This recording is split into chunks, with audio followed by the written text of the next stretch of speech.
എനിക്കറിയാം, ഞാൻ KPCCയുടെ general secretary ആയത് 92-ലാണ്. അന്ന് എനിക്ക് ചാർജുള്ള ജില്ല കണ്ണൂർ ജില്ലയായിരുന്നു. അന്ന് സുധാകരനാണ് DCC പ്രസിഡൻറ്റ്.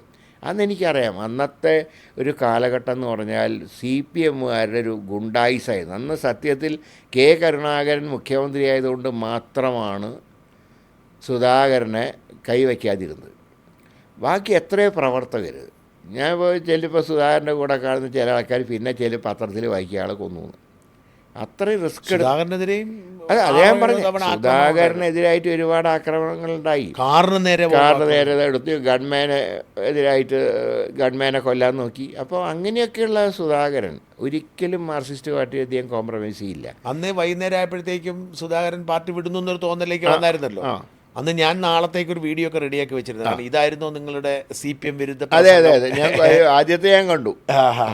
ഞാനത് ഞെട്ടിപ്പോയിരുന്നു. അതെ അതെ, നമുക്ക് വിശ്വസിക്കാൻ പോലും പറ്റുമായിരുന്നില്ല. അപ്പോൾ പത്രക്കാരനോട് ചോദിച്ചു, ഞാൻ പറഞ്ഞു കോൺഫിഡൻസോടുകൂടി സുധാകരൻ പാർട്ടി വിടില്ല, നിങ്ങൾ പറയുന്ന പോലെയല്ല, അദ്ദേഹം പാർട്ടി വിടില്ല.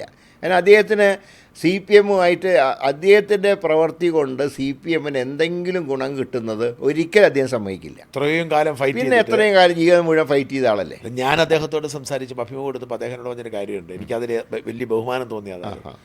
ഈ വഴിയിലൊക്കെ വെച്ച് ഇപ്പം കണ്ണൂർ റെയിൽവേ സ്റ്റേഷൻ വെച്ച് പിണറായി ഇടയ്ക്ക് കാണാറുണ്ട്, പക്ഷെ മൈൻഡ് ചെയ്യാറില്ല. അതാ ഞാൻ പറഞ്ഞു, ഞാൻ ഒരിക്കൽ മറ്റേ VD സതീശൻ്റെ ഒരു ഇഫ്താർ പാർട്ടി ഉണ്ടായിരുന്നു. ഇഫ്താർ പാർട്ടിക്ക് പിണറായി വന്നിരുന്നു. അപ്പോൾ സുധാകരൻ എന്ത് ചെയ്യാൻ പിണറായി പോയിന്ന് മെസ്സേജ് കിട്ടിയിട്ടേ KPCCന്ന് ഇറങ്ങി. ഞാനുണ്ടായിരുന്നു. അതെ, എനിക്കറിയാമായിരുന്നു. എന്നോട് പറഞ്ഞിട്ടുണ്ട്, പിണറായിയോട് മിണ്ടാൻ പോലും താല്പര്യമില്ലാത്ത ആളായിരുന്നു. അല്ല, ഞാൻ എന്നിട്ട് പത്രക്കാരോട് ഞാനൊരു കാര്യം പറഞ്ഞു, രാഹുൽ ഗാന്ധി പങ്കെടുത്ത യോഗത്തിൽ എന്തായിരുന്നു സുധാകരൻ്റെ പ്രസംഗം എന്തായിരുന്നു? പിണറായിയുടെ നാട്ടിൽ ജനിച്ചു എന്നുള്ളത് എനിക്ക് അപമാനമാണ്.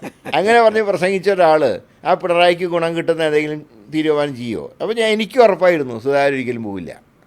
അതുകൊണ്ട് ആ പ്രശ്നം പരിഹരിക്കപ്പെട്ടു എന്നാണ്. പിന്നെ നന്നായിട്ട് പരിഹരിക്കപ്പെട്ടു. സുധാകരൻ സജീവമായിട്ട് ഫീൽഡിലുണ്ട്.